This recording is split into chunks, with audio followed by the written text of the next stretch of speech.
김유진 20살. 그녀는 자신을 닉스라 칭했다. 어둠의 여신, 그 이름처럼 그녀는 서울의 낡은 구시가지 미로 같은 골목길 꼭대기에 위치한 옥탑방에 숨어 살았다. 방 안은 각종 컴퓨터 장비와 어지럽게 널린 전선들로 발 디딜 틈이 없었다. 모니터 여러 대가 깜빡이며 내뿜는 푸른 빛이 방 안을 채운 유일한 광원이었다. 바깥 세상과 그녀를 연결하는 것은 오직 이 기계들 뿐이었다.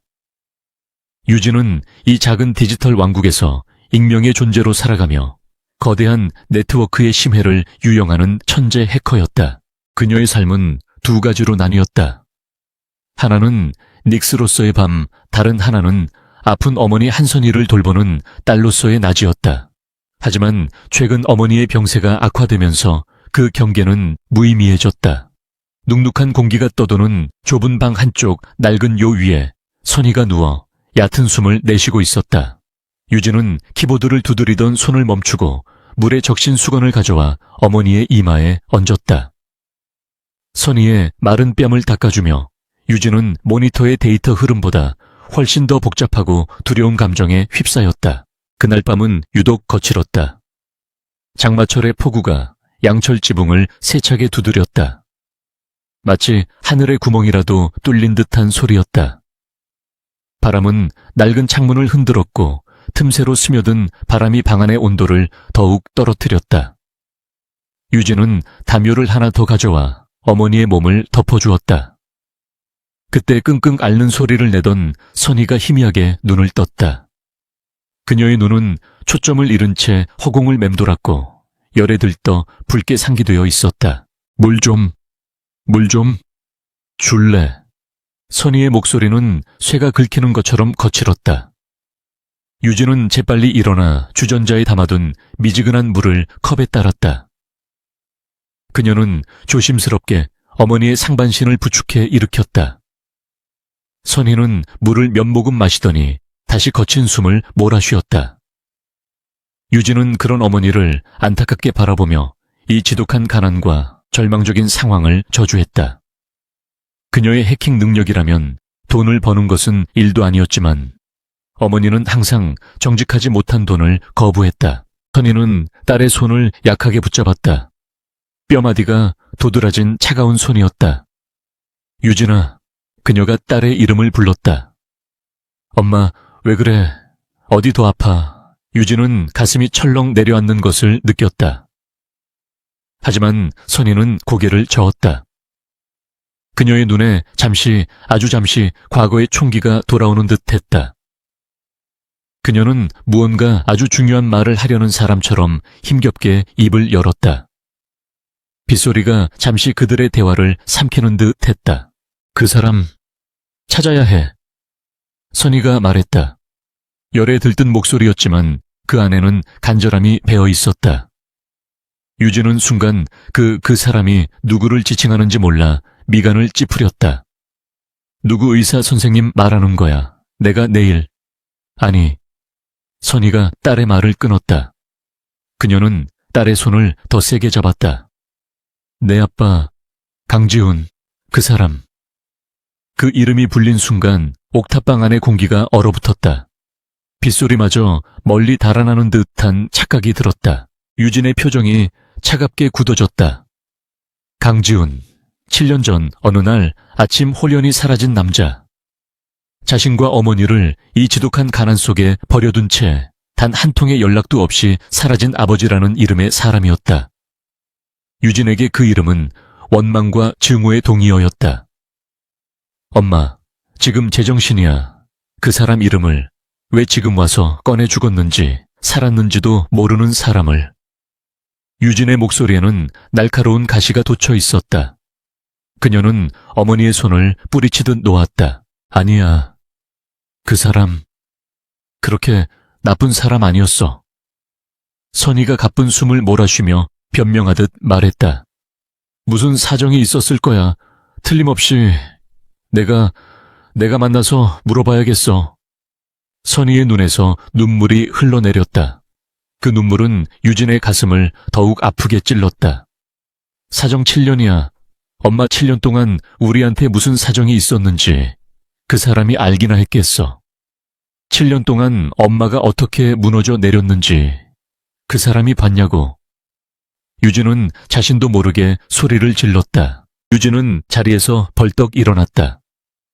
방안을 서성이며 분노를 삭히려 애썼다. 그녀의 눈에 모니터에 떠있는 복잡한 코드들이 들어왔지만 지금은 아무런 의미도 없었다. 그 인간은 우리 버렸어. 인정해, 엄마. 우린 버림받았다고. 이제 와서 그 사람을 왜 찾아서 뭘 어쩌게 우리 이렇게 비참하게 산다고 광고라도 하게. 그녀의 말은 비수처럼 날카로웠지만 사실 그 비수는 그녀 자신을 향하고 있었다. 그녀 역시 버림받았다는 사실을 매일같이 되새기고 있었다. 선희는 딸의 분노에 찬 외침을 그저 젖은 눈으로 바라볼 뿐이었다. 그녀는 다시 기침을 터뜨렸다. 가슴을 쥐어짜는 듯한 고통스러운 기침이었다. 기침이 잦아들자 선희는 거의 속삭이듯 말했다. 유진아, 엄마, 시간이 얼마 없는 것 같아. 그 말은 유진의 모든 분노를 한순간에 무너뜨렸다. 유진은 얼어붙은 듯 그 자리에 섰다. 무슨 그런 소리를 해. 병원에서도 그냥 좀 더 쉬면 된다고. 목소리가 떨려 나왔다. 아니, 알아. 내 몸은 내가 알아. 선희가 희미하게 웃었다. 그 미소는 유진의 가슴을 더욱 미어지게 했다. 그래서 마지막으로 그 사람 얼굴 한 번만 보고 싶어. 딱 한 번만. 그리고 묻고 싶어. 왜 그랬는지, 왜 우리를 떠나야만 했는지, 그 이유라도 알고 가야. 내가 눈을 감지. 선희의 눈물이 베개를 적셨다. 그것은 단순한 슬픔이 아니라 한평생을 짓누른 회한의 눈물이었다. 유진은 다시 어머니 곁에 주저앉았다. 어머니의 앙상한 손을 잡았다. 어머니의 소원은 그녀에게 가장 잔인한 형벌과도 같았다. 자신을 버린 아버지를, 그것도 어머니의 마지막 소원을 위해 찾아야 한다는 사실이 그녀를 혼란스럽게 했다. 하지만 그녀는 선택의 여지가 없었다. 어머니의 눈빛은 이미 삶의 마지막을 예감하고 있었고 그 절박함은 유진의 모든 원망을 압도했다. 그녀는 해커 닉스로서 불가능한 것을 가능하게 만드는 존재였다.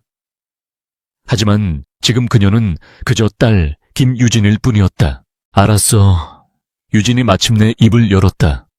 목소리가 심하게 잠겨 있었다. 알았어, 엄마. 내가 찾아볼게. 그 사람. 선희의 얼굴에 놀라움과 안도감이 동시에 스쳐 지나갔다. 정말이니 유진아. 내가 어떻게든 찾아낼게. 유진은 어머니를 안심시키기 위해 억지로 미소를 지어 보였다. 비록 그 미소는 쓴맛이었지만 선희에게는 세상 그 어떤 약보다도 강력한 위안이 되었다. 선희는 가슴팍에서 무언가를 힘겹게 꺼냈다. 낡고 닳아서 색이 바랜 작은 손수건 뭉치였다. 그녀는 떨리는 손으로 손수건을 풀었다. 그 안에는 낡은 사진 한 장이 고이 접혀 있었다. 사진 속에는 7년 전 아직은 행복했던 시절의 세 가족이 있었다.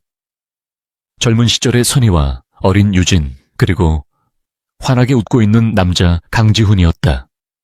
유진은 그 남자의 얼굴을 기억 속에서 지운 지 오래였다.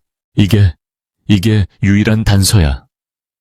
선희가 사진을 유진의 손에 쥐어주며 말했다.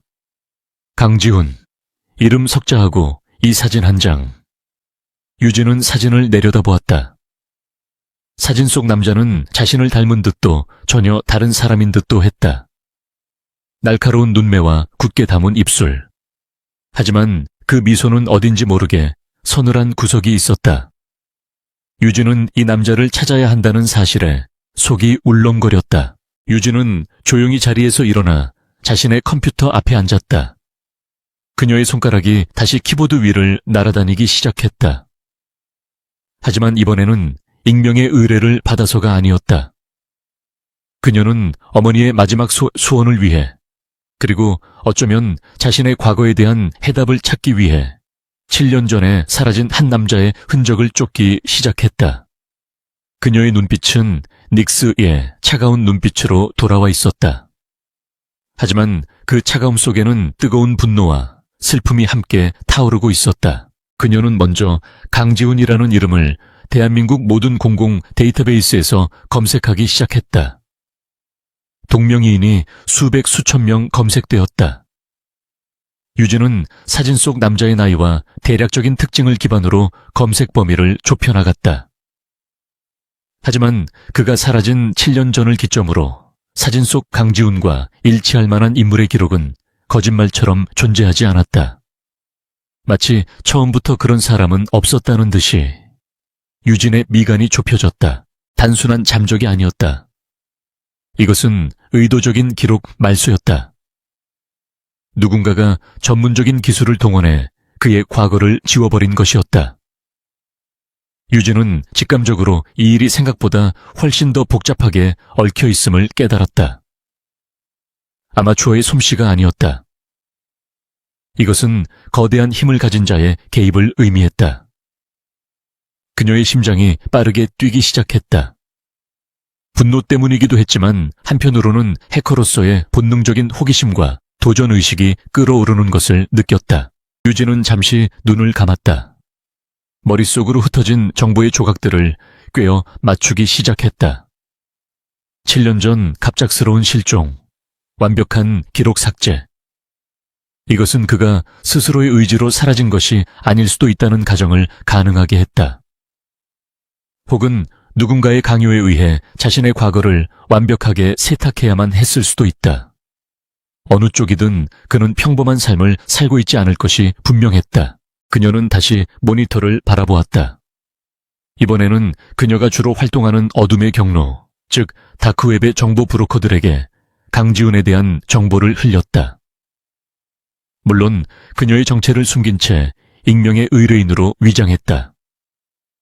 그녀는 그들의 정보망이 공공 데이터베이스보다 훨씬 더 깊고 어두운 곳까지 닿아 있음을 알고 있었다.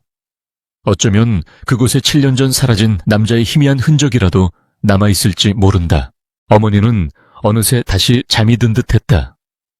고른 숨소리가 빗소리에 섞여 들려왔다. 유진은 잠든 어머니의 얼굴을 물끄러미 바라보았다. 저렇게 약하고 여린 사람이 어떻게 7년이라는 긴 세월을 버텨왔을까? 그리고 왜 하필 지금 그 남자를 찾으려 하는 것일까? 유진은 어머니의 그 간절한 소원을 이해할 수 없었지만 거부할 수도 없었다. 그것이 딸로서 그녀가 짊어진 몫이었다. 유진은 다시 키보드에 손을 올렸다. 그녀의 손가락은 분노와 슬픔, 그리고 알 수 없는 불안감을 연료 삼아 더욱 빠르게 움직였다. 강지훈. 그녀는 속으로 그 이름을 되뇌었다. 당신이 누구든 어디에 있든 내가 반드시 찾아내겠어. 그리고 물을 거야. 왜 우리를 버렸는지. 아니, 어쩌면 물을 기회조차 주지 않고 당신이 저지른 일에 대한 대가를 치르게 할지도 몰라. 유진의 눈이 모니터의 푸른빛을 받아 차갑게 빛났다. 비는 그칠 줄 몰랐다. 낡은 옥탑방의 밤은 그렇게 깊어가고 있었다. 한때는 단란했던 가족사진 속의 남자는 이제 20살이 된 딸의 집요한 추적 대상이 되었다. 유진은 이것이 자신과 어머니의 삶을 송두리째 뒤흔들 거대한 폭풍의 시작임을 직감하지 못했다. 그녀는 그저 7년 전의 과거를 향해 첫 삽을 떴을 뿐이었다. 그리고 그 삽 끝에 걸린 것은 그녀가 상상조차 할 수 없었던 거대한 비밀의 판도라 상자였다. 유진은 사진을 스캐너에 넣고 고해상도로 스캔했다. 그리고 이미지 분석 프로그램을 가동했다. 사진 속 남자의 얼굴 특징을 벡터 데이터로 변환했다. 안면 인식 데이터베이스와 대조하기 위해서였다. 물론 공개된 데이터베이스로는 어림도 없을 터였다. 그녀는 경찰청의 내부 서버나 혹은 더 깊숙한 곳, 국정원이나 군사안보 관련 데이터베이스까지 염두에 두고 있었다. 불법이었고 위험한 일이었지만 지금 그녀에게는 그 무엇도 거리낄 것이 없었다. 어머니의 기침 소리가 다시 들려왔다. 유진은 헤드셋을 썼다. 외부의 소리를 차단하고 오직 눈앞의 데이터에만 집중하기 위해서였다. 그녀는 닉스 모드로 전환했다. 감정은 배제하고 오직 논리와 기술로만 움직이는 냉철한 해커로. 강지훈이라는 이름의 유령을 쫓는 일은 그녀의 모든 기술과 경험을 총동원해야 하는 위험한 게임이 될 것이었다. 그녀는 그 게임에서 절대 질 수 없었다. 어머니의 목숨이 걸려 있었기 때문이었다. 첫 번째 검색 결과가 모니터에 떠오르기 시작했다. 예상대로 수많은 강지훈이 있었지만 사진 속 남자와 일치하는 사람은 없었다. 7년 전 실종 신고 기록에도 사망자 명단에도 그의 이름은 없었다. 그는 말 그대로 증발해버린 것이었다. 유진은 입술을 깨물었다. 좋아, 그렇게 나온다면 나도 나만의 방식대로 찾아주지. 그녀는 자신만의 코드를 입력하기 시작했다. 그것은 기존의 검색 엔진을 우회하여 인터넷의 가장 어두운 심층부까지 파고드는 그녀만의 탐색기였다. 그녀는 강제듀훈이라는 이름의 조각들을 네트워크망에 뿌렸다. 그리고 그 조각들이 어디로 흘러가고 어디에 걸리는지 추적하기 시작했다. 마치 거미가 거미줄을 치고 먹이가 걸리기를 기다리는 것처럼. 이 방식은 시간이 오래 걸리지만 가장 확실하게 흔적을 찾는 방법이었다. 그녀는 7년이라는 시간 동안 쌓인 디지털 먼지 속에서 아주 작은 발자국이라도 찾아내야 했다. 밤이 깊어지고 폭우는 점차 잦아들었다. 옥탑방에는 오직 유진의 키보드 소리와 컴퓨터 냉각팬이 돌아가는 소리만이 규칙적으로 울렸다. 유진은 자신이 거대한 벽 앞에 서 있음을 느꼈다. 강지훈이라는 이름은 단순한 실종자가 아니라 누군가에 의해 철저하게 보호받거나 혹은 감시당하고 있는 존재일지도 모른다는 불길한 예감이 들었다.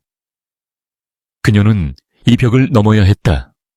어머니를 위해서, 그리고 자신을 위해서. 유진은 책상 서랍을 열어 오래된 초콜릿바를 하나 꺼내 물었다. 당분이 필요했다. 앞으로 며칠 혹은 몇 주가 걸릴지 모르는 긴 싸움이 될 터였다.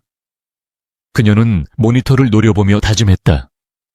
이 디지털 세상 어디엔가 당신의 흔적이 남아있다면 내가 그것을 찾아내지 못할 리 없어. 닉스라는 이름은 결코 허명이 아니었으니까. 그녀의 손가락이 다시금 분주하게 움직이기 시작했다. 7년의 세월을 거슬러 올라가는 위험한 추적이 그렇게 비오는 밤 낡은 옥탑방에서 조용히 막을 올리고 있었다. 며칠이 흘렀다. 유진의 옥탑방은 밤낮이 뒤바뀐 채 데이터의 흐름과 싸우는 전장의 사령부처럼 변해갔다. 환기를 시키지 않아 공기는 탁했고 텅 빈 에너지 드링크 캔들이 책상 밑에 작은 산을 이루었다. 유진의 눈은 수면 부족으로 붉게 충혈되었지만 모니터를 응시하는 그녀의 시선은 날카로운 얼음 조각처럼 빛났다. 그녀는 닉스로서의 모든 감각을 곤두쓰고 있었다. 어머니 한선희는 그 사이 병세가 조금 안정되어 딸이 무언가에 몰두해 있음을 어렴풋이 느끼면서도 조용히 그녀를 지켜볼 뿐이었다. 강지훈이라는 이름은 디지털 세상에서 완벽하게 증발해 있었다. 유진은 대한민국 정부가 보유한 모든 공공 데이터베이스 주민등록 건강보험 운전면허 출입국 기록을 샅샅이 뒤졌다. 그녀는 심지어 통신사와 은행의 백업 서버까지 접근했지만 결과는 동일했다. 7년 전 그날을 기점으로 강지훈이라는 인물은 존재하지 않는 사람이 되어버렸다. 이것은 단순한 잠적이나 실종이 아니었다.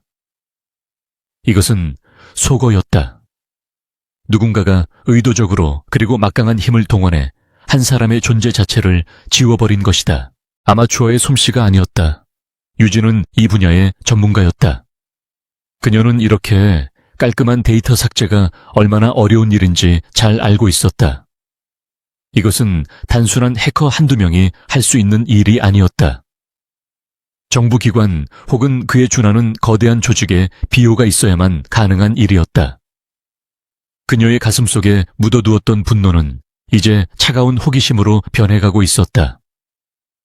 아버지는 대체 누구였기에, 혹은 무슨 짓을 했기에 이런 식으로 사라져야만 했는가? 그녀는 전략을 수정했다. 존재하는 것을 찾는 것이 아니라 사라진 것의 흔적을 쫓기 시작했다. 그녀는 오래된 서버로그 삭제된 파일의 캐시, 심지어는 폐기된 하드 드라이브에서 복원된 데이터의 조각들까지 파고들었다. 7년 전의 디지털 먼지를 샅샅이 터는 작업이었다. 그러다 마침내 아주 미세한 실마리 하나를 발견했다. 그것은 한 통신사의 오래된 고객 관리, 데이터베이스의 주석란에 남아있는 작은 기록이었다. 강지훈 7년 전 해지, 관련 데이터 케이텍 요청으로 이관, 케이텍. 유진의 손가락이 키보드 위에서 잠시 멈췄다. 케이텍. 대한민국을 넘어 세계적인 기술 대기업으로 군림하는 거대 공룡. 스마트폰, 인공지능, 심지어는 방위 산업에까지 손을 뻗치고 있는 초인류 기업이었다. 왜 케이텍가 7년 전 서울 변두리에 가난한 남자의 개인정보를 이관해달라고 요청했단 말인가? 전혀 어울리지 않는 조합이었다. 하지만 유일한 단서였다. 그녀는 즉시 케이텍의 방화벽을 향해 탐색을 시작했다. 케이텍의 보안 시스템은 철옹성이었다. 닉스로서 그녀가 지금껏 마주했던 그 어떤 방화벽보다도 견고하고 복잡했다. 겹겹이 쳐진 보안망은 최첨단 인공지능에 의해 실시간으로 감시되고 있었다. 유진은 정면 돌파가 불가능함을 즉시 깨달았다. 그녀는 섣불리 흔적을 남길 수 없었다. 대신 그녀는 케이텍의 외부 네트워크, 즉 공개된 정보의 바다에서부터 다시 시작하기로 했다. 그녀는 케이텍의 모든 것을 조사하기 시작했다. 그녀는 케이텍의 역사, 주요 임원진 최근 몇 년간의 주요 사업 보고서 등을 닥치는 대로 긁어모았다. 케이텍은 지난 10년간 눈부신 성장을 이뤘지만 특히 폭발적인 성장을 시작한 것은 약 7년 전부터였다. 현 CEO가 취임한 시기와 정확히 일치했다. 유진의 심장이 미세하게 떨리기 시작했다. 우연일까? 그녀는 케이텍의 현 CEO에 대한 정보를 클릭했다. 그의 이름은 강민혁이었다. 사진 속의 남자는 50대 초반으로 보였지만 완벽하게 관리된 모습이었다. 최고급 맞춤 정장을 입고 빈틈없는 표정으로 카메라를 응시하고 있었다. 그의 배경은 화려했다. 미국 아이비리그 NBA 출신 월스트리트에서의 성공적인 경력, 그리고 7년 전 혜성처럼 케이텍의 구원투수로 등장하여 회사를 글로벌 기업으로 키워낸 입지전적인 인물. 그의 공식 이력에는 흠잡을 데가 없었다. 유진은 강민혁이라는 이름을 곱씹었다. 강지훈과는 전혀 다른 이름이었다. 하지만 강씨 성 그리고 7년 전이라는 시기가 묘하게 겹쳤다. 유진은 어머니가 준 낡은 사진을 꺼내 모니터 옆에 붙였다. 7년 전의 강지훈, 그리고 현재의 강민혁. 두 사람의 얼굴을 번갈아 보던 유진은 실소를 터뜨릴 뻔했다. 전혀 닮지 않았다. 한 명은 삶에 지친 가난한 노동자의 얼굴이었고 다른 한 명은 세상을 호령하는 제왕의 얼굴이었다. 하지만 닉스의 눈은 속일 수 없었다. 유진은 강민혁의 고화질 사진을 여러 장 다운로드하여 안면 인식 분석 프로그램에 넣었다. 그리고 낡은 사진 속 강지훈의 얼굴을 스캔하여 비교 데이터를 생성했다. 그녀는 일반적인 안면 인식 알고리즘이 아닌 골격 구조 안구 사이의 거리 광대뼈의 형태 등 변하지 않는 특징들을 비교하는 정밀 분석을 실행했다. 프로그램이 수십만 번의 연산을 수행하는 동안 유진은 초조하게 화면을 응시했다. 몇 분 후 결과가 나왔다.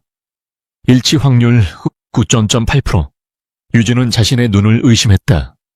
모니터에 떠오른 숫자를 몇 번이고 다시 확인했다. 99.8%. 이것은 동일 인물이 아니라면 나올 수 없는 수치였다. 강민혁은 강지훈이었다.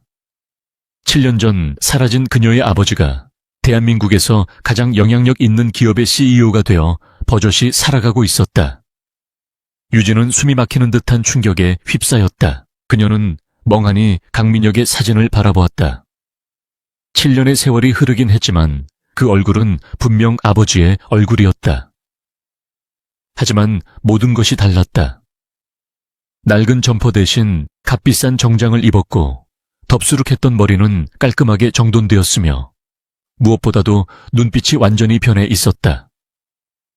과거 사진 속의 강지훈이 따뜻하고 때로는 우수에 찬 눈빛이었다면 강민혁의 눈빛은 그 어떤 감정도 읽을 수 없는 차가운 유리알 같았다. 어떻게 이런 일이 가능할까? 가난한 노동자였던 아버지가 어떻게 7년 만에 재벌 총수가 될 수 있었을까? 그리고 왜 그는 완벽하게 다른 사람으로 변신해야만 했을까? 그는 왜 자신과 어머니를 버린 것도 모자라 자신들의 존재를 아예 없었던 일처럼 만들었을까?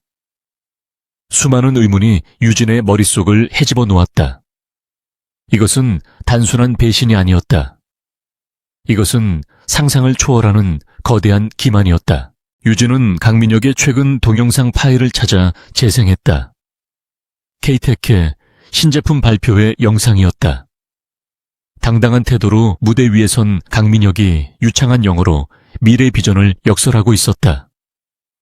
유진은 그 목소리를 기억했다. 어릴 적 자신에게 동화책을 읽어주던 낮고 다정했던 그 목소리였다. 하지만 지금 그 목소리는 수천 명의 청중을 압도하는 카리스마와 냉철함으로 가득 차 있었다. 유진은 속이 메스꺼워 영상을 꺼버렸다. 그 순간 유진은 깨달았다. 케이텍과 아버지의 정보를 이관한 것이 아니었다. 아버지가 케이텍 그 자체가 되어 자신의 과거를 지워버린 것이었다. 7년 전 그는 강지훈이라는 껍데기를 벗어던지고 강민혁이라는 새로운 존재로 다시 태어난 것이다. 그리고 그 과정에서 그에게는 아내와 딸이라는 불필요한 과거가 포함되어 있었던 것이다. 유진의 눈에서 뜨거운 눈물이 솟구쳤다. 하지만 그것은 슬픔의 눈물이 아니었다. 그것은 배신감과 분노로 들끓는 용암 같은 눈물이었다. 그녀는 7년 동안 아버지가 죽었을지도 모른다고, 혹은 어쩔 수 없는 사정으로 돌아오지 못하는 것일지도 모른다고. 아주 희미하게나마 희망의 끈을 놓지 않았던 스스로를 비웃었다. 현실은 그보다 훨씬 더 잔인했다. 그는 죽지 않았다. 그는 단지 더 나은 삶을 위해 가족을 쓰레기처럼 버렸을 뿐이다. 유진은 눈물을 닦아냈다. 그녀의 눈빛은 다시 닉스의 차가운 눈빛으로 돌아왔다. 하지만 이전과는 달랐다. 이전의 닉스가 단순한 호기심과 기술적 우월감을 추구했다면 지금의 닉스는 명확한 목표를 가진 사냥개와도 같았다. 강민혁, 케이텍의 CEO, 나의 아버지. 당신이 스스로 그 거대한 성벽 뒤에 숨는 것을 선택했다면 내가 그 성벽을 무너뜨려 주겠다. 당신이 쌓아 올린 모든 것을. 그녀는 어머니가 잠든 쪽을 바라보았다. 어머니는 이 사실을 알게 되면 어떻게 될까? 평생을 그리워했던 남편이 사실은 자신들을 배신하고 호의호식하며 살고 있었다는 사실을 감당할 수 있을까? 유진은 고개를 저었다. 어머니에게는 아직 진실을 말할 수 없었다. 아니, 어쩌면 영원히 말하지 못할 수도 있었다. 이것은 이제 어머니의 소원을 들어주는 차원의 문제가 아니었다. 이것은 유진 자신의 싸움이 되었다. 그녀는 케이텍의 보안 시스템 설계도를 다시 펼쳐보았다. 아까는 철옹성처럼 보였던 그 거대한 벽이 이제는 그녀가 반드시 넘어야 할 장애물로 보였다. 그녀는 강민혁에 대한 모든 것을 알아내야 했다. 그가 어떻게 강지훈에서 강민혁이 되었는지, 그 7년 동안 무슨 일이 있었는지, 그리고 케이텍에 어떤 약점을 쥐고 있는지. 그녀는 그의 가면을 벗겨내고 그 추악한 진실을 세상에 드러내야 했다. 유진은 새로운 코드를 입력하기 시작했다. 그것은 케이텍의 보안 시스템을 정면으로 뚫는 것이 아닌 시스템의 가장 약한 고리, 즉 인간을 겨냥한 코드였다. K-텍, 내부에 누군가 강민혁의 과거를 알고 있거나 혹은 그의 비밀에 접근할 수 있는 누군가를 찾아내기 위한 작업이었다. 그녀는 강민혁이 쌓아 올린 성벽에 가장 약한 벽돌 하나를 찾아내 그곳을 무너뜨릴 쐐기를 박을 준비를 하고 있었다.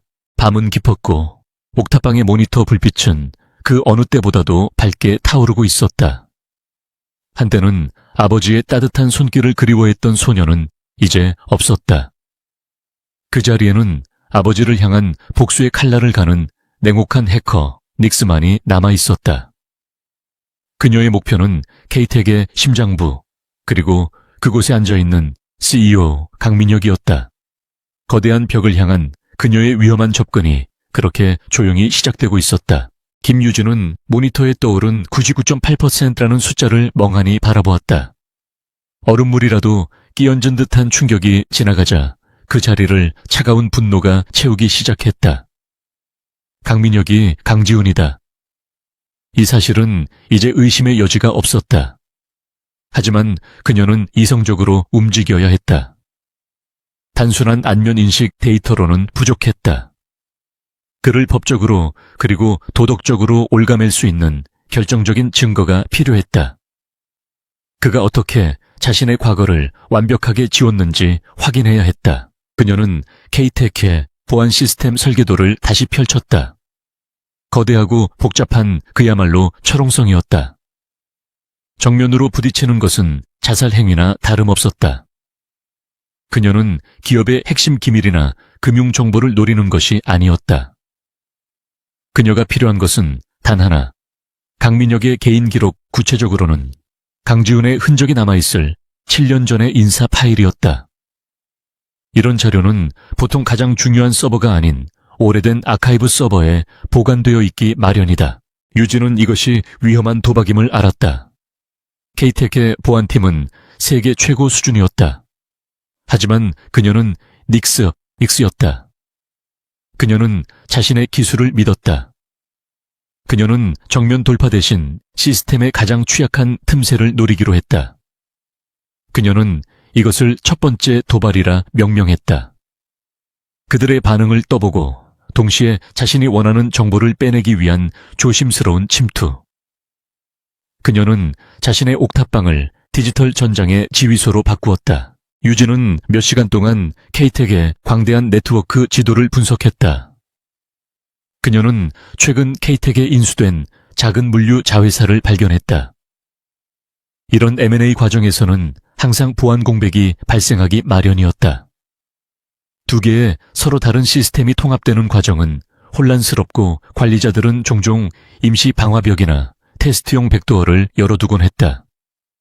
유진은 그 틈을 정확히 찾아냈다. 아주 좁지만 그녀가 지나가기에는 충분한 통로였다. 그녀는 자신의 코드를 여러 겹으로 위장했다. 단순한 유지보수 트래픽처럼 혹은 시스템 오류를 체크하는 자동화된 봇처럼 보이도록 만들었다. 그녀는 숨을 죽이고 K-텍의 내부망으로 미끄러져 들어갔다. 거대한 공룡의 혈관 속으로 들어간 바이러스처럼 그녀는 조용히 그리고 신속하게 움직였다.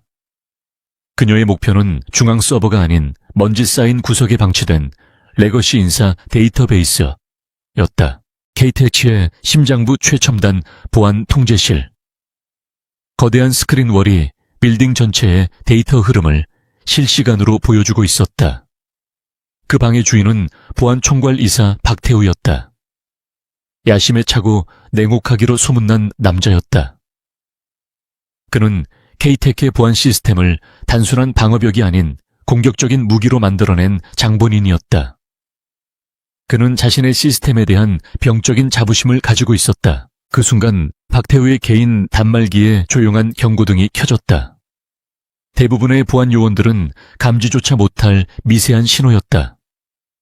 누군가가 구역 7 아카이브에 접근하고 있었다. 그곳은 10년도 더 된 낡은 인사 기록을 보관하는 사실상 잊힌 서버였다. 아무런 금전적 가치도 기술적 가치도 없는 곳. 하지만 박태우는 달랐다. 그는 시스템의 모든 구석을 꿰뚫고 있었고 이유 없는 접근을 가장 위험한 신호로 간주했다. 박태우는 즉시 침입자의 로그를 추적했다. 침입자는 완벽하게 자신을 위장하고 있었다. 마치 유령처럼 네트워크를 떠다녔다. 하지만 그 유령은 명확한 목적지를 향해 가고 있었다. 7년 전의 인사기록. 박태우의 미간이 좁혀졌다. 7년 전이라면 강민혁 회장이 캐텍에 합류한 시기였다. 그는 즉시 이것이 단순한 해프닝이 아님을 직감했다. 이것은 회장의 과거를 노린 표적 공격이었다. 유진은 마침내 목표 서버에 도달했다. 강민혁이라는 이름으로 생성된 7년 전의 파일을 발견했다. 하지만 파일에 접근하려는 순간 그녀는 등골이 오싹해지는 것을 느꼈다. 함정이었다. 파일 자체는 미끼였고 그것을 클릭하는 순간 자신의 위치가 노출되도록 설계되어 있었다. 하지만 그녀는 함정을 건드리지 않고 파일이 보관된 디렉토리의 상위 로그를 대신 스캔했다. 그녀가 원했던 것은 파일 그 자체가 아니라 강지훈이라는 이름이 강민혁으로 변경된 기록이었다. 그녀가 로그 파일을 다운로드하려던 찰나 시스템 전체가 그녀를 향해 조여드는 것을 느꼈다. 닉스로서의 직감이었다. 누군가 그녀의 존재를 알아차렸다. 박태우가 발동한 역추적 시스템이었다. 유진은 망설이지 않았다. 그녀는 즉시 다운로드를 중단하고 연결을 끊었다. 그리고 자신이 들어왔던 백도어의 모든 흔적을 지우기 시작했다. 그녀는 자신이 남긴 디지털 발자국을 역으로 태워버리며 어둠 속으로 사라졌다. 박태우는 모니터를 노려보았다. 침입자는 연기처럼 사라졌다.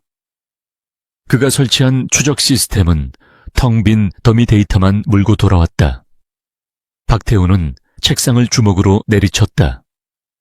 분노 때문이기도 했지만 한편으로는 섬뜩한 흥분을 느꼈다. 보통의 기업형 스파이가 아니었다. 이것은 고도의 기술을 가진 전문가의 짓이었다. 그리고 감히 자신의 영역을 침범했다. 잡아. 그가 부하들에게 낮게 으르렁거렸다. 이 쥐새끼가 남긴 모든 흔적을 찾아내. 유진은 옥탑방 의자에 깊숙이 몸을 파묻었다. 심장이 격렬하게 뛰고 있었다. 비록 결정적인 파일은 얻지 못했지만 빈손은 아니었다. 그녀는 케이텍과 강민혁의 7년 전 기록을 얼마나 필사적으로 보호하고 있는지 확인했다. 그것은 단순한 보안이 아니었다.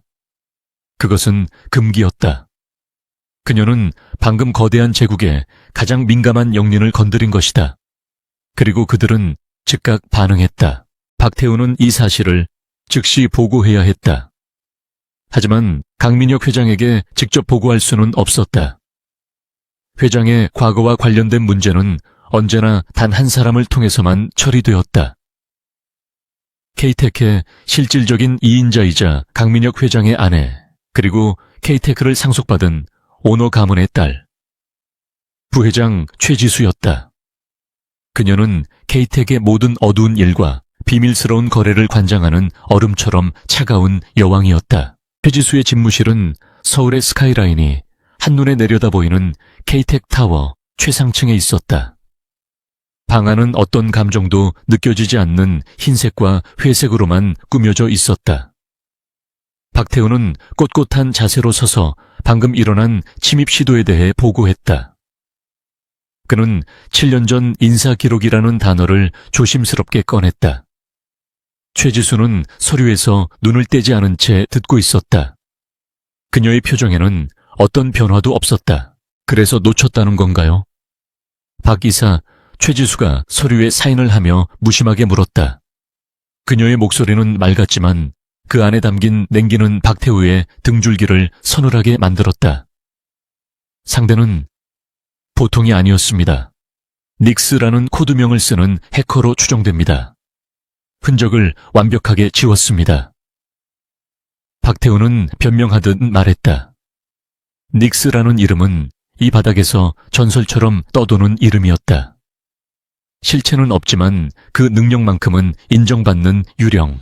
최지수는 그제야 펜을 놓고 박태우를 바라보았다. 그녀의 눈은 아름다웠지만 그 안에는 어떤 온기도 없었다. 7년입니다. 그녀가 조용히 말했다.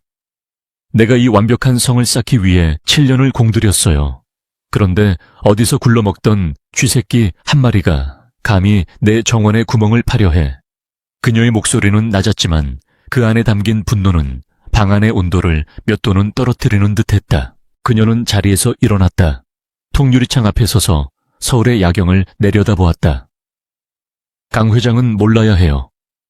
이 일은 그 사람의 집중력을 흐트러뜨릴 뿐이니까. 그녀가 돌아섰다. 박 이사, 당신의 임무는 방어가 아니에요. 사냥입니다. 그녀는 박태우에게 다가갔다. K-텍의 모든 자원을 동원해요. 공식적인 자원이든 비공식적인 자원이든 돈은 얼마가 들어도 상관없어요. 이 닉스라는 쥐새끼를 찾아내요. 최지수의 목소리에 잔인한 미소가 어렸다. 찾아서 다시는 키보드조차 만질 수 없게 만들어요. 이것은 단순한 보안 침해가 아니에요. 내 삶에 대한 도전입니다. 그리고 나는 내 것에 도전하는 것을 용납하지 않아요. 그녀는 박태우에게 K-텍의 막대한 자금과 인력이 투입된 블랙 프로젝트 예산을 승인했다. 오직 닉스를 사냥하기 위한 예산이었다. 박태우는 고개를 숙였다. 명심하겠습니다, 부회장님. 그는 최지수의 집무실을 나오며 비릿한 미소를 지었다. 그는 이런 일을 즐겼다. 규칙도 제한도 없는 사냥. 그는 K-텍의 모든 보안 인력과 외부의 해결사들까지 동원하여 닉스를 추적할 거대한 그물망을 펼치기 시작했다. 이것은 이제 단순한 디지털 추적이 아니었다. 이것은 값비싼 그리고 무자비한 인간 사냥의 시작이었다. 같은 시각 유진은 옥탑방에서 어머니에게 죽을 떠먹여주고 있었다. 그녀는 방금 자신이 대한민국에서 가장 강력한 여성 중 한 명의 표적이 되었음을 알지 못했다. 그녀는 그저 K-텍의 방화벽이 예상보다 훨씬 더 견고했으며 다음번에는 더 철저한 준비가 필요할 것이라고 생각할 뿐이었다. 하지만 그녀는 창밖의 어둠 속에서 자신을 겨냥한 수백 개의 눈동자가 번뜩이기 시작했음을 본능적으로 느끼고 있었다. 거대한 폭풍이 몰려오고 있었다. K-텍의 방역은 예상보다 훨씬 빠르고 격렬했다. 유진이 간신히 옥탑방의 낡은 철문을 잠그고 돌아선 순간 그녀의 모든 모니터가 일제히 지지직거리며 노이즈로 뒤덮였다. 단순한 네트워크 오류가 아니었다. 이것은 의도된 막대한 자원을 쏟아부은 직접적인 공격이었다. 닉스로서 그녀가 구축한 방화벽이 비명을 지르며 무너지고 있었다. 그녀의 시스템에 연결된 모든 기기가 과부에 걸린 듯 뜨거워지기 시작했다. 그녀는 즉시 메인 컴퓨터에 전원을 뽑아버렸다. 공격의 첫 번째 파도는 그녀의 하드웨어를 물리적으로 파괴하려는 시도였다. 그들은 닉스의 무기를 먼저 빼앗으려 했다. 유진은 재빨리 비상용으로 준비해둔 네트워크에서 완벽히 분리된 구형 노트북을 켰다. 그녀의 손가락은 분노로 떨렸지만 머리는 얼음처럼 차가워졌다. 게임이 시작되었다. 이것은 그녀가 원했던 방식은 아니었지만 피할 수도 없었다. K-텍 보안 통제실. 박태우는 거대한 스크린월에 떠오른 표적 확인이라는 글자를 보며 만족스러운 미소를 지었다. 쥐새끼가 덫을 건드렸군. 그는 서울 구시가지의 한 구역을 통째로 붉은색으로 표시했다. 저 구역의 모든 네트워크 트래픽을 마비시켜 디도스 공격을 최대 용량으로 퍼부어 놈이 숨 쉴 틈도 주지 마. 그의 명령에 따라 K-텍의 막대한 좀비 PC 네트워크가 한 명의 해커를 향해 포화를 집중하기 시작했다. 유진은 즉시 인터넷 연결이 끊어진 것을 확인했다. 하지만 이것은 단순한 단절이 아니었다. 그녀는 노트북에 연결된 비상용 LTE 모뎀을 켰지만 그마저도 신호가 잡히지 않았다. 그들은 지역 통신사 기지국까지 장악한 것이었다. 유진은 등골이 오싹해지는 것을 느꼈다. 이것은 한 기업의 보안팀이 할 수 있는 수준을 넘어선 거의 국가기관급의 무력이었다. 그녀는 자신이 얼마나 거대한 괴물을 건드렸는지 실감했다. 엄마 괜찮아. 유진이 잠든 어머니를 흔들었다. 한선희는 미열에 들떠 끙끙 앓고 있었다. 공격은 디지털 세계에만 머무르지 않았다. 다음 날 아침 유진은 어머니의 약을 사기 위해 지갑을 들고 나섰다. 하지만 약국에서 그녀의 현금 카드를 내밀었을 때 직원은 고개를 저었다. 잔액이 부족하다고 나오는데요. 유진은 그럴 리가 없다고 생각하며 근처 현금 인출기로 달려갔다. 모니터에는 보안상의 이유로 계좌가 동결되었습니다라는 차가운 메시지만 떠 있었다. 유진의 심장이 멎는 듯 했다. 이것은 우연이 아니었다. 그들은 닉스의 디지털 흔적을 쫓는 것을 넘어 김유진의 실체를 파악하고 그녀의 돈줄을 막아버린 것이다. 그녀가 케이테크의 방화벽을 뚫는데 며칠이 걸렸다면 그들은 그녀의 삶을 마비시키는데 단 하룻밤도 걸리지 않았다. 옥탑방으로 뛰어 올라온 유진은 절망감에 휩싸였다. 어머니의 약값조차 없었다. 그녀는 비상금으로 숨겨둔 얼마 안 되는 현금을 움켜쥐었다. 그때 횃불처럼 켜져 있던 모니터의 푸른빛이 아니 방 안의 모든 불빛이 일순간에 꺼졌다. 정전이었다. 유진은 두꺼비집을 확인했지만 문제가 없었다. 그들은 이제 그녀의 정이마저 끊어버린 것이다. 방 안은 순식간에 춥고 어두운 감옥으로 변했다. 유진은 창밖을 내다보았다. 다른 집들은 모두 환하게 불이 켜져 있었다. 오직 이 옥탑방 건물만 완벽한 암흑에 잠겨 있었다. 이것은 명백한 경고였다. 우리는 네가 어디 사는지 안다. 우리는 네 삶의 모든 것을 통제할 수 있다. 유진은 공포와 함께 치밀어 오르는 분노를 느꼈다. 그들은 감히 그녀의 어머니가 있는 이 공간까지 위협하고 있었다. 유진아, 왜 이렇게 춥니? 어머니가 이불 속에서 몸을 떨며 말했다. 전기장판이 꺼지자 낡은 옥탑방의 한기는 뼛속까지 스며들었다. 유진은 자신의 외투까지 벗어 어머니에게 덮어주었다. 보일러가 잠깐 고장났나 봐, 엄마. 금방 괜찮아질 거야. 그녀의 목소리는 애써 침착했지만 그녀의 눈은 창밖의 어둠을 훑고 있었다. 그리고 그녀는 발견했다. 골목 어귀, 낡은 가로등 불빛 아래 검은색 세단 한 대가 서 있었다. 그리고 그 옆에는 검은 정장을 입은 두 명의 남자가 이쪽 건물을 올려다보고 있었다. 그들은 동네 주민이 아니었다. 그들의 자세, 그들의 시선은 명백한 감시자의 것이었다. 박태우가 보낸 하수인들이었다. 그들은 유진이 스스로 덫에서 빠져나오기를 기다리고 있었다. 혹은 직접 덫을 치우기 위해 온 것일 수도 있었다. 유진은 이것이 더 이상 개인적인 복수나 진실 찾기가 아님을 깨달았다. 이것은 생존의 문제가 되었다. 그녀는 호랑이 굴에 들어간 것이 아니라 호랑이 굴을 걷어찬 것이었다. 그리고 이제 그 성난 호랑이가 자신을 그리고 어머니를 사냥하러 온 것이다. 그녀는 닉스로서의 모든 재능을 동원해 방어해야 했다. 아니, 이제는 도망쳐야 했다.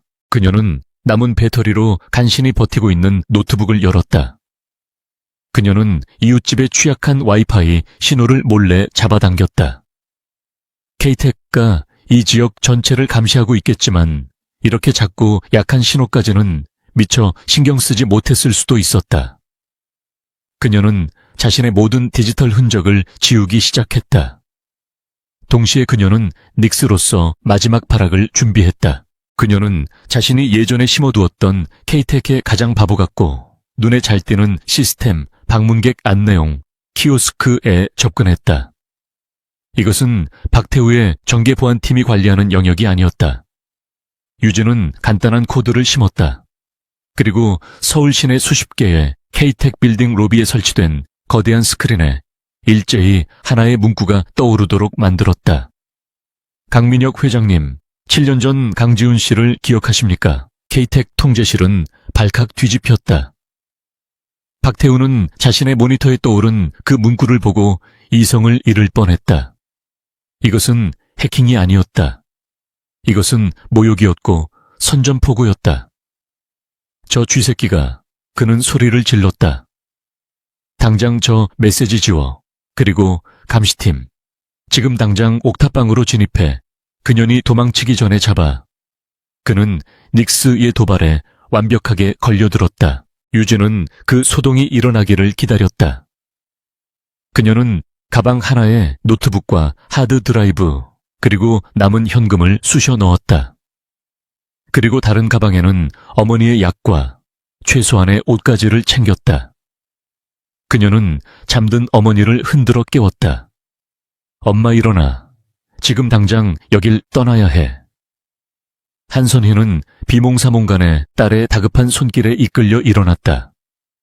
그녀는 딸의 눈에서 전에는 본 적 없는 절박함과 두려움을 읽었다. 골목 저편에서 검은 정장의 사내들이 건물 입구로 뛰어들어오는 것이 보였다. 유진은 어머니를 부축하고 반대편 비상계단으로 향했다. 옥탑방의 유일한 장점은 도망칠 곳이 많다는 것이었다. 그녀는 옆 건물의 옥상으로 통하는 낡은 사다리를 이용했다. 차가운 밤 공기가 어머니의 기침을 더욱 심하게 만들었지만 멈출 수 없었다. 뒤에서 거기서 하는 고함 소리와 함께 육중한 발소리가 따라붙었다. 유진은 어머니를 거의 없다시피 하며 미로 같은 옥상들을 가로질렀다. 그녀는 이 동네의 지형을 손바닥처럼 꿰고 있었다. 이것이 그녀가 가진 유일한 물리적 우위였다. 그녀는 몇 개의 건물을 건너뛴 후 전혀 다른 골목으로 이어지는 낡은 외부 계단을 통해 거리로 내려왔다. 박태우의 부하들이 텅 빈 옥탑방 문을 부수고 들어갔을 때 유진과 그녀의 어머니는 이미 어둠 속으로 사라진 후였다. 유진은 멈추지 않고 어머니를 부축해 택시를 잡았다. 그녀는 목적지를 외쳤다. 서울역. 그곳은 수많은 인파 속으로 숨어들 수 있는 유일한 장소였다. 택시 뒷좌석에서 유진은 처음으로 자신이 한 일의 무게를 실감했다. 그녀는 더 이상 숨은 해커 닉스가 아니었다. 그녀는 K테크라는 거대 기업의 공공의 적이 되었고 어머니를 위험한 도피 생활로 끌어들였다. 박태우는 우는 텅 빈 옥탑방에서 유진이 남기고 간 노트북, 물론 모든 데이터가 파괴된 껍데기를 집어들었다. 그는 분노로 얼굴이 일그러졌다. 이 도시 전체를 이 잡듯듯 뒤져서 찾아내. 그 여자가 어머니를 데리고 있으니 멀리 가지 못했을 거다. 모든 터미널, 모든 역 CCTV를 확인해. 그는 최지수 부회장에게 이 실패를 어떻게 보고해야 할지 막막했다. 닉스는 단순한 쥐새끼가 아니었다. 그녀는 자신을 사냥하려던 고양이의 목에 방울을 달아버렸다. 유진은 서울역 대합실 구석에서 지친 어머니를 앉혔다. 어머니는 영문도 모른 채 딸의 손을 꼭 잡고 있었다. 유진은 자신의 손에 남은 것이 거의 없다는 것을 깨달았다. 집도 돈도 안정적인 인터넷 연결도 없었다. 하지만 그녀의 손에는 K텍의 심장을 찌를 수 있는 유일한 무기, 즉 강지훈은 강민혁이다라는 아직 증명되지 않았지만 치명적인 진실이 남아있었다. 고양이와 쥐의 게임은 이제 막 2라운드를 시작하려 하고 있었다. 서울역의 번잡함은 그들에게 일시적인 방패막이 되어주었다. 수많은 인파 속에서 검은 정장을 입은 남자들의 눈을 피하는 것은 그나마 용이했다. 하지만 유진은 이곳이 결코 안전하지 않음을 알았다. K테크의 역량을 생각하면 서울 시내 모든 CCTV는 이미 그들의 감시망에 포함되어 있을 터였다. 어머니 한선희는 영문도 모른 채 딸의 손에 이끌려 차가운 대합실 의자에 앉아 가쁜 숨을 몰아쉬었다.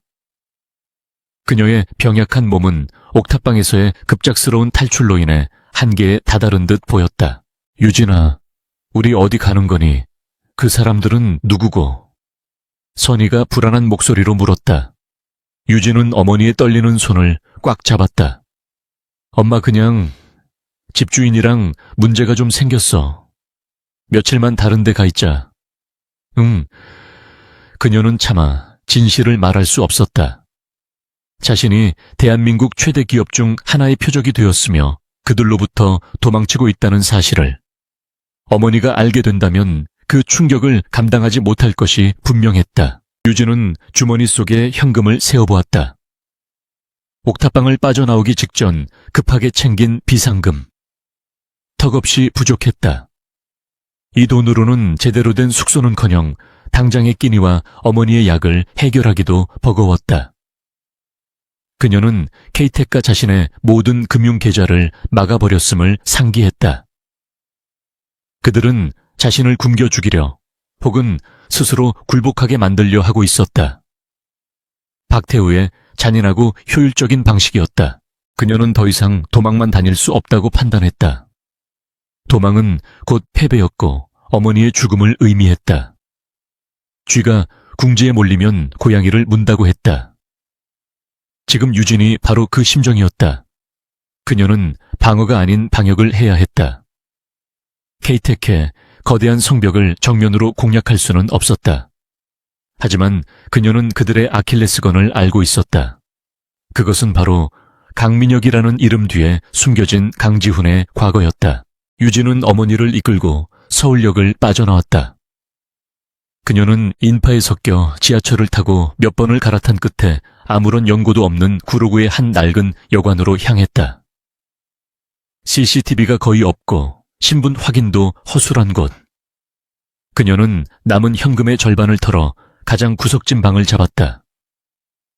방에서는 퀴퀴한 곰팡이 냄새가 났지만 지금은 이곳이 유일한 피난처였다. 어머니를 침대에 눕히고 이불을 덮어준 뒤 유진은 자신의 무기 노트북을 열었다. 배터리는 얼마 남지 않았다. 그녀는 여관 주인의 눈을 피해 복도에 있는 공용 와이파이 라우터에 몰래 접속했다. 속도는 처참했지만 그녀에게는 충분했다. 그녀는 박태우의 감시망이 K텍 본사와 자신의 옥탑방 주변에 집중되어 있을 것이라 확신했다. 지금 이 낡은 여관에 트래픽까지 감시할 여력은 없을 터였다. 그녀는 K텍의 메인 서버를 다시 공격할 생각이 없었다. 그곳은 이미 박태우가 거대한 덫을 쳐놓았을 것이다. 그녀의 목표는 훨씬 더 은밀하고 더 개인적인 곳이었다. 강민혁 회장의 개인 서버. 재벌 총수들은 종종 회사의 공식 네트워크와 분리된 자신만의 비밀스러운 디지털 금고를 가지고 있기 마련이다. 그곳에는 회사의 기밀이 아닌 그들의 진짜 약점이 숨겨져 있을 가능성이 컸다. 유진은 지난번 K텍의 네트워크 지도에서 보았던 희미한 연결고리를 기억해냈다. 그것은 강민혁 회장과 최지수 부회장이 거주하는 평창동의 초호화 저택. 카우스와 연결된 사설 네트워크였다. 박태우의 보안팀이 아니라 사설 경비업체와 스마트홈 솔루션 업체가 관리하는 곳. 그곳은 K텍의 철벽 방어 시스템과는 다른 종류의 어쩌면 더 허술한 보안을 사용하고 있을지도 몰랐다. 그녀는 닉스로서의 모든 기술을 동원했다. 그녀는 저택의 스마트홈 시스템을 공략했다. 온도 조절 장치 조명 시스템, 심지어는 값비싼 디지털 액자까지. 이런 사치스러운 기기들은 종종 보안에 가장 약한 고리가 되곤 했다. 유진은 디지털 액자의 펌웨어 업데이트 프로토콜의 허점을 찾아냈고 그 틈을 비집고 저택의 내부 네트워크로 잠입하는 데 성공했다. 박태우의 감시망은 이 침입을 전혀 감지하지 못하고 있었다. 내부망은 조용했다. 그녀는 강민혁의 개인 집무실에 위치한 것으로 추정되는 개인 서버를 찾아냈다. 2중 3중으로 암호화되어 있었다. 하지만 유진은 이미 K텍 내부망에서 그의 성향을 파악했다. 그는 강지훈이라는 과거를 필사적으로 숨기려 했다. 그렇다면 암호는 분명 그가 새로 얻은 것들, 즉 최지수나 K텍과 관련된 것일 터였다. 그녀는 최지수의 생일, 그들의 결혼기념일, 케이테크의 창립일 등을 조합했다. 몇 번의 시도 끝에 암호가 풀렸다. 서버가 그녀 앞에 그 속살을 드러냈다.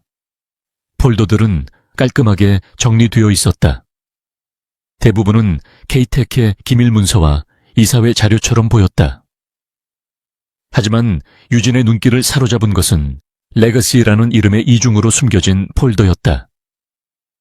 그녀는 심장이 터질 듯한 긴장감 속에서 그 폴더를 열었다. 그 안에는 단 몇 개의 파일만이 존재했다. 스캔된 문서 파일들이었다. 유진은 떨리는 손으로 첫 번째 파일을 열었다. 계약서라는 제목이 떠올랐다. 날짜는 7년 2개월 전이었다. 유진은 숨을 멈추고 그 내용을 읽어 내려갔다. 그것은 그녀가 상상했던 그 어떤 것보다도 잔인하고 추악한 진실이었다. 그것은 강지훈과 당시 케이텍의 유일한 상속녀였던 최지수 사이에 맺어진 계약서였다. 아버지는 가난 때문에 혹은 어쩔 수 없는 사정 때문에 떠난 것이 아니었다. 그는 선택받은 것이었다. 최지수는 자신의 아버지, 즉 케이텍의 선대 회장의 눈을 피해 사생아를 낳았고 그 아이를 자신의 호적에 올리며 동시에 남편 즉 가짜 아버지 역할을 해줄 사람이 필요했다. 그리고 그녀는 강지훈을 골랐다. 계약의 내용은 충격적이었다. 강지훈은 자신의 과거, 즉 강지훈이라는 이름과 그에 딸린 모든 인간관계를 완전히 버려야 했다. 여기에는 아내 한선희와 딸 김유진에 대한 모든 법적, 도덕적 관계의 포기가 포함되었다. 그는 두 번 다시 그들과 접촉하거나 그들의 존재를 인정해서는 안 된다는 조항에 서명했다. 그 대가로 그는 강민혁이라는 새로운 신분과 케이텍의 경영권을 약속받았다. 유진은 온몸의 피가 차갑게 식는 것을 느꼈다. 아버지는 그들을 버린 것이 아니었다. 그는 더 큰 부와 권력을 위해 자신과 어머니를 팔아넘긴 것이었다. 그는 가난한 노동자 강지훈이 아니라 야망에 눈이 먼 괴물이었다. 최지수는 이 모든 것을 설계한 설계자였고 강지훈은 그 제안을 기꺼이 받아들인 공범이었다. 유진은 다음 파일을 열었다. 그것은 최지수와 박태우가 주고받은 이메일 내역이었다. 7년 전 박태우는 아직 가택의 젊은 보안팀장이었다. 최지수는 그에게 KJH 강지훈의 과거 청소를 지시했다. 박태우는 그 임무를 완벽하게 수행했다. 모든 공공기록을 삭제하고 강지훈이라는 인물이 이 세상에 존재하지 않았던 것처럼 만들었다. 그리고 그 공로로 지금의 보안총괄 이사 자리에 오른 것이었다. 이제 모든 조각이 맞추어졌다. 유진이 케이테크를 해킹했을 때 박태우가 그토록 민감하게 반응했던 이유, 최지수가 쥐새끼를 잡으라며 무자비한 사냥을 명령했던 이유, 그것은 단순한 기업 보안 문제가 아니었다. 그것은 케이테크라는 제국의 근간이자 그들의 완벽한 삶을 지탱하는 가장 추악한 비밀이 탄로날 위기였기 때문이었다. 유진의 존재 자체가 그들의 거짓된 삶에 대한 산 증거였던 것이다. 유진은 노트북을 덮었다. 눈물이 나오지 않았다. 대신 심장이 얼음장처럼 차가워졌다. 그녀는 7년 동안 아버지를 원망하면서도 한편으로는 그를 그리워했던 자신이 한심하게 느껴졌다. 어머니가 그토록 만나고 싶어 했던 남자는 이미 7년 전에 자신의 영혼을 악마에게 팔아버린 빈 껍데기일 뿐이었다. 그녀는 이 모든 파일 계약서, 이메일 내역 신분 세탁의 증거를 복사했다. 그리고 자신이 미리 구축해둔 세상 그 누구도 추적할 수 없는 분산형 클라우드 서버에 여러 겹으로 암호화하여 업로드했다. 이것은 이제 단순한 개인적인 복수가 아니었다. 이것은 정의의 문제였다. 유진아, 침대에서 어머니가 뒤척이며 그녀를 불렀다.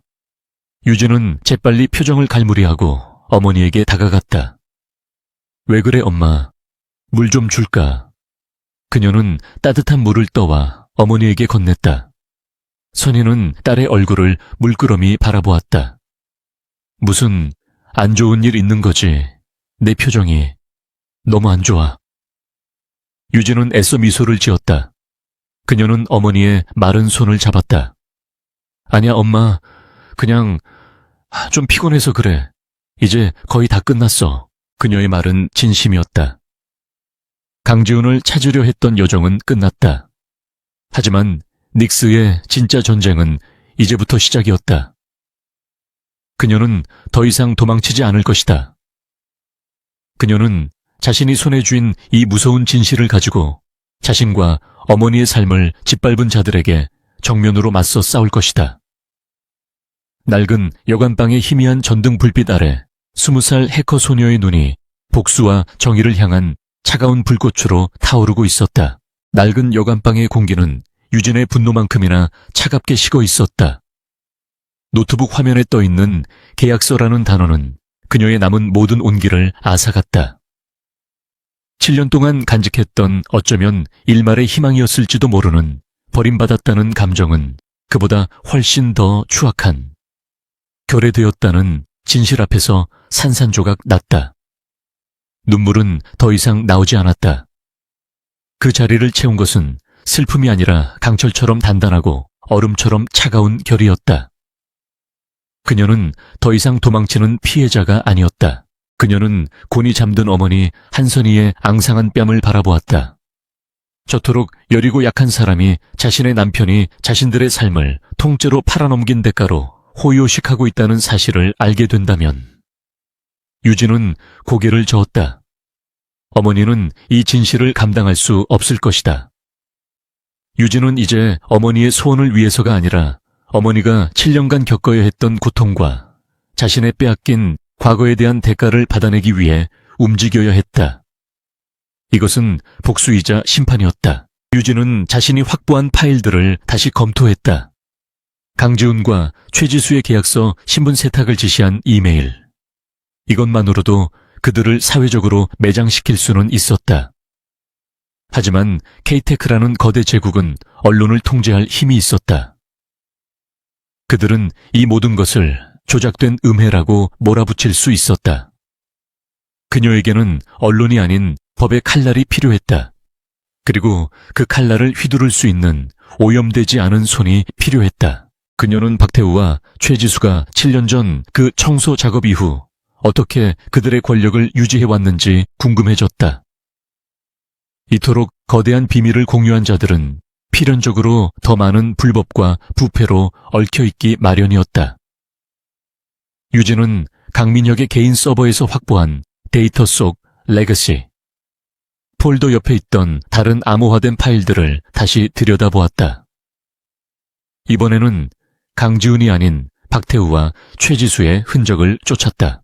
그녀는 박태우가 K텍의 공식 보안 예산 외에 최지수의 개인적인 승인을 받아 운영하는 거대한 비자금 계좌의 흐름을 발견했다. 7년 전 신분 세탁에 동원되었던 그 자금은 이제 K텍의 정적들을 감시하고 불리한 증거를 처리하며 박태우의 비공식 팀, 지금 유진을 쫓고 있는 자들을 운영하는 데 쓰이고 있었다. 그들은 단순한 공범이 아니라 K테크라는 거대한 몸체를 좀먹는 암세포 그 자체였다. 유진은 이 모든 증거 계약서, 이메일 그리고 이 비자금 내역까지를 하나의 암호화된 패키지로 묶기 시작했다. 그리고 그녀는 이 폭탄을 전달할 단 한 사람을 물색했다. 언론도 경찰청장도 아니었다. K텍의 로비가 닿지 않는 유일한 존재. 부패한 재벌을 저격하는 데 평생을 바친 서울중앙지검의 호랑이로 불리는 서지혁 검사였다.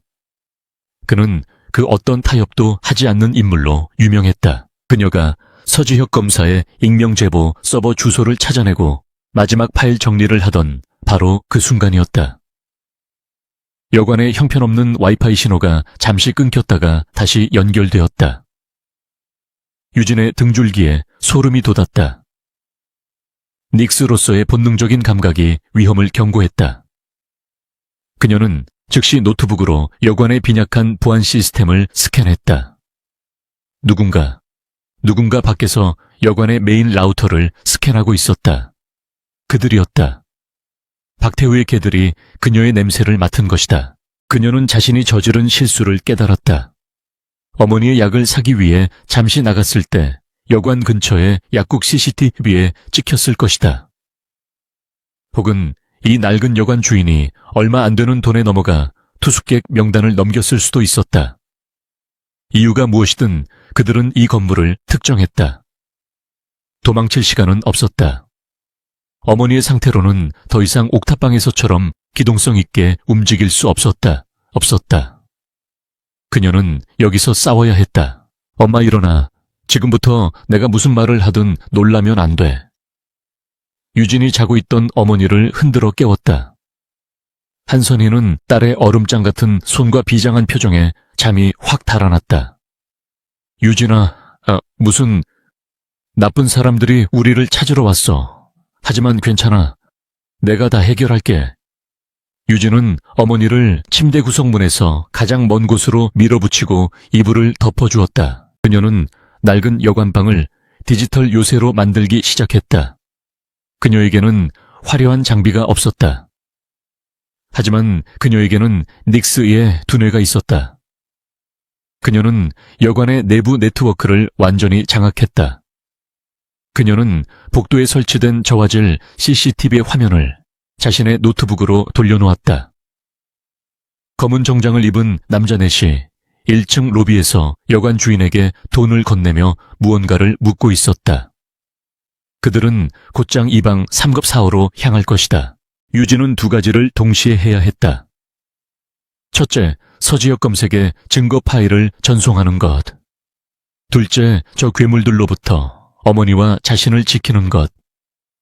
그녀는 노트북의 남은 배터리를 확인했다. 20%. 아슬아슬했다.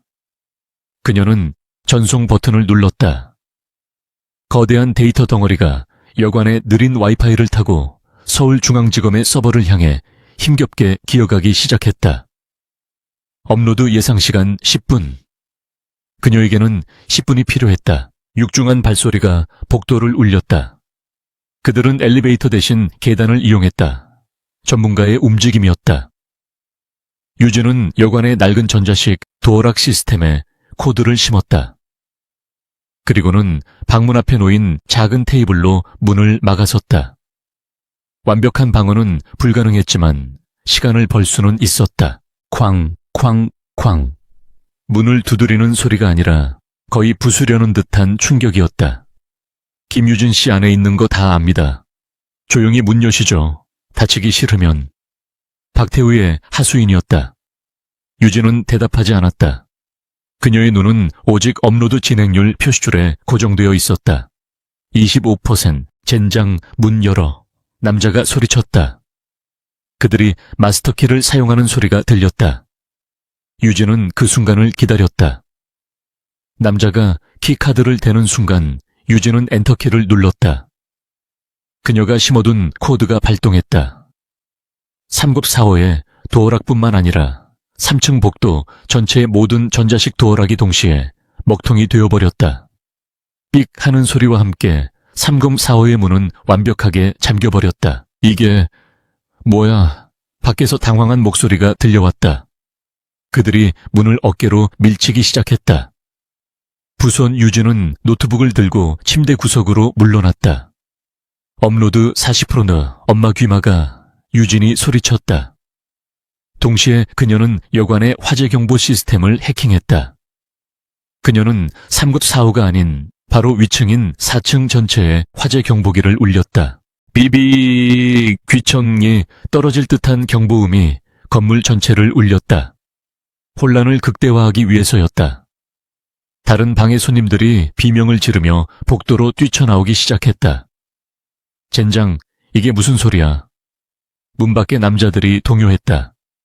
하지만 그들의 목표는 확고했다. 신경 쓰지 마, 문 부숴.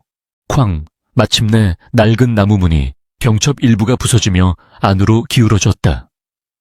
그 틈으로 거구의 남자가 몸을 밀어 넣었다. 잡았다, 쥐새끼. 남자가 비릿한 미소를 지으며 유진과 그녀의 어머니를 발견했다. 업로드 70% 유진은 노트북을 든 채 겁에 질린 어머니를 등 뒤로 감쌌다. 더 이상 오면 이걸 터뜨릴 거야. 유진이 협박했지만 그녀의 손에 들린 것은 노트북뿐이었다. 남자는 코웃음을 쳤다. 뭘로, 그 장난감으로 남자가 거리를 좁혀왔다. 바로 그때 유진은 마지막으로 숨겨둔 카드를 사용했다. 그녀는 3급 사호실의 전력 배전반을 원격으로 조작했다. 그녀는 방 안의 모든 콘센트에 과부하를 걸었다. 남자가 유진의 머리채를 잡으려 손을 뻗는 순간 방 안의 모든 전등이 펑카 하는 소리와 함께 터져나갔다. 스파크가 튀었다. 남자가 들고 있던 소형 전자 충격기가 합선되며 그의 손에 짜릿한 충격을 주었다. 악! 남자가 비명을 지르며 손을 움켜쥐었다. 방 안은 순식간에 암흑과 연기로 가득 찼다. 화재의 경보음과 사람들의 비명소리, 남자들의 욕설이 뒤섞였다. 지금이야 이 엄마. 유진은 이 혼란을 기다렸다. 그녀는 어머니의 손을 잡고 방구석의 창문으로 향했다. 낡은 여관이었지만 다행히 비상탈출용 완강기가 설치되어 있었다. 유진은 창문을 깨부수고 완강기를 밖으로 던졌다. 업로드 95%. 먼저가 엄마. 그녀가 어머니의 몸에 벨트를 채웠다. 한선희는 겁에 질렸지만 딸의 단호한 눈빛에 순순히 따랐다. 뒤에서 부서진 문틈으로 다른 남자들이 밀고 들어오려 했다. 거기서 암흑 속에서 그들은 유진의 실루엣을 발견했다. 유진은 어머니를 창밖으로 밀어냈다. 그리고 그녀는 자신의 노트북 화면을 바라보았다. 마침내 그토 전송 완료라는 녹색 메시지가 떠올랐다. 유진은 미소 지었다. 그녀는 노트북을 바닥에 내던져 박살냈다.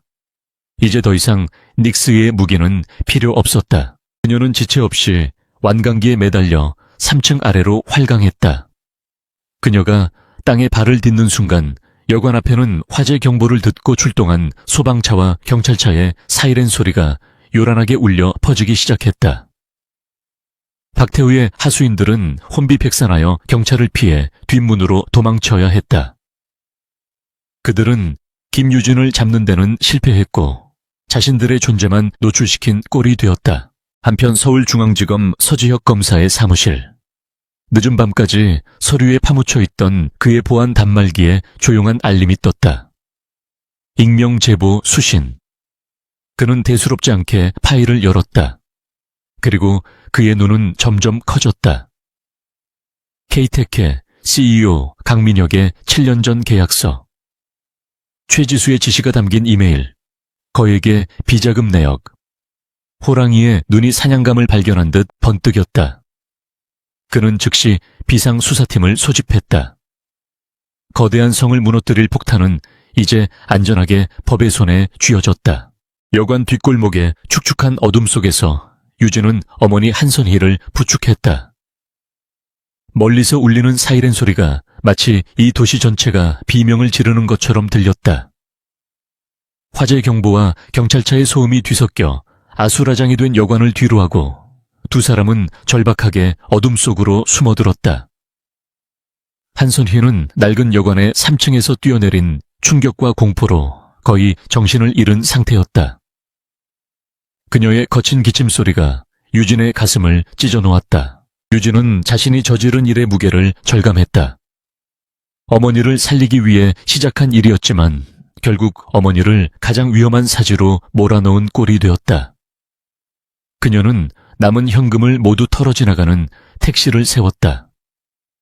그리고 K테크의 감시망이 절대 미치지 못할 서울에서 가장 낡고 허름한 외곽의 작은 병원 응급실로 향했다. 그곳에서 유진은 김미나라는 가명으로 어머니를 입원시켰다. 어머니가 의사의 진료를 받는 동안 유진은 응급실 밖 차가운 플라스틱 의자에 주저앉았다. 모든 것이 끝났다. 그녀의 손에는 이제 노트북도 닉스라는 이름도 없었다. 데이터는 전송되었다.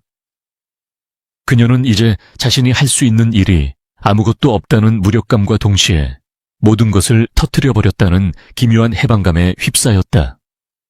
그녀는 지친 눈을 감았다. 폭풍은 이제 그녀의 손을 떠나 서울의 심장부로 향하고 있었다. 같은 시각 서울중앙지검 서지혁 검사의 사무실은 전쟁터를 방불케 했다. 닉스가 보낸 데이터는 판도라의 상자 그 자체였다. 케이텍의 추악한 탄생 비화, 현직 CEO의 신분 세탁, 그리고 그 비밀을 덮기 위해 자행된 불법 비자금 조성과 민간인 사찰. 서지혁 검사는 이 모든 것이 한 소녀의 손에서 왔다는 것을 믿을 수 없었지만 증거의 신빙성은 완벽했다. 그는 호랑이라는 별명에 걸맞게 즉각 움직였다. 케이텍 사조는 일반적인 기업 비리 수사가 아니다. 이건 괴물의 심장을 찌르는 일이다. 서지혁은 긴급히 소집된 특수수사팀 앞에서 선언했다. 박태우와 최지수는 우리가 움직이는 순간 증거를 인멸할 놈들이다. 우리는 새벽이 오기 전에, 그들이 눈치채기 전에 동시다발적으로 압수수색과 체포를 집행한다.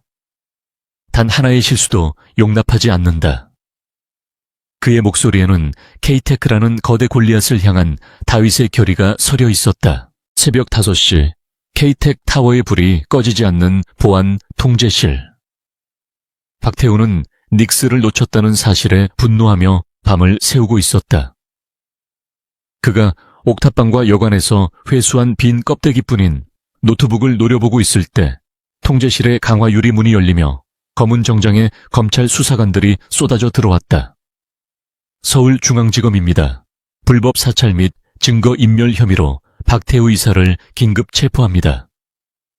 박태우는 그제야 자신이 쥐새끼가 아닌 호랑이에게 물렸음을 깨달았다. 비슷한 시각 평창동의 호화로운 저택 캬우스.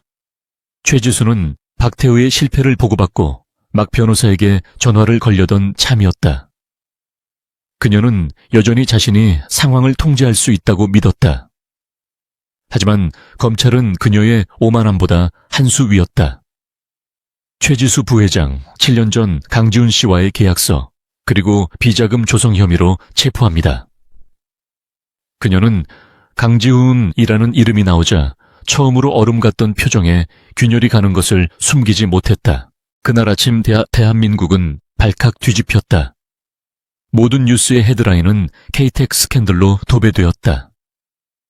재계의 신화 강민혁 알고 보니 신분 세탁한 유령. 케이텍 비자금으로 불법 민간인 사찰. 해커 소녀의 제보로 밝혀져 케이텍 주가 폭락 대한민국 경제 뒤흔드나. 유진이 쏘아 올린 작은 공은 눈사태가 되어 강민혁과 최지수가 7년간 쌓아 올린 완벽한 성을 무너뜨리고 있었다. 강민혁 즉 강지훈은 이 모든 사실을 긴급 이사회에서 보고받았다. 그는 자신이 아니었다. 최지수와 박태우가 주도한 일이라고 변명하려 했지만 모든 증거의 중심에는 강지훈을 강민혁으로 만든 계약서가 있었다. 그는 자신이 7년 전 더 큰 야망을 위해 받아들인 그 계약서에 발목이 잡힌 것이다. 이사회는 그에게서 등을 돌렸고 그는 모든 직위에서 해임되었다. 그는 이제 케이텍의 회장이 아닌 그저 도망자 강지훈일 뿐이었다. 검찰의 소환장이 발부되었지만 강민혁은 검찰청으로 가지 않았다. 그는 모든 것을 잃었다. 부명예 그리고 최지수라는 방패막까지. 하지만 그는 마지막으로 확인해야 할 것이 남았다. 그는 자신의 모든 비공식적 루트를 동원해 한 사람을 찾았다. 그리고 마침내 서울 외곽의 작은 병원 김미나라는 가명 뒤에 숨어있는 한선희의 병실을 찾아냈다. 유진은 병실 앞 복도에서 뜬 눈으로 밤을 새우고 있었다. 그때 저벅저벅 울리는 익숙하면서도 낯선 구두발 소리에 고개를 들었다. 값비싼 맞춤 정장은 흐트러져 있었고 완벽했던 머리는 헝클어져 있었다. 하지만 그 얼굴은 분명 7년 전 자신의 아버지였던 남자, 그리고 지금은 대한민국에서 가장 유명한 범죄자가 된 강민혁이었다. 그가 유진 앞에 멈춰 섰다. 유진아. 그가 7년 만에 딸의 이름을 불렀다. 목소리는 심하게 갈라져 있었다. 유진은 자리에서 일어났다. 그녀의 눈에는 눈물 대신 차가운 경멸만이 가득했다. 여긴 어쩐 일이시죠, 강민혁 회장님? 아니, 이젠 회장도 아니신가? 당신이 올 것이 아닙니다. 그녀는 팔을 벌려 병실 문을 막아섰다. 어머니를 이 추악한 남자에게 다시 노출시킬 수 없었다. 아니야, 유진아, 제발, 아빠가. 그가 아빠라는 단어를 입에 올리는 순간 유진의 뺨을 타고 뜨거운 눈물이 흘러내렸다. 닥쳐요. 그녀가 소리쳤다.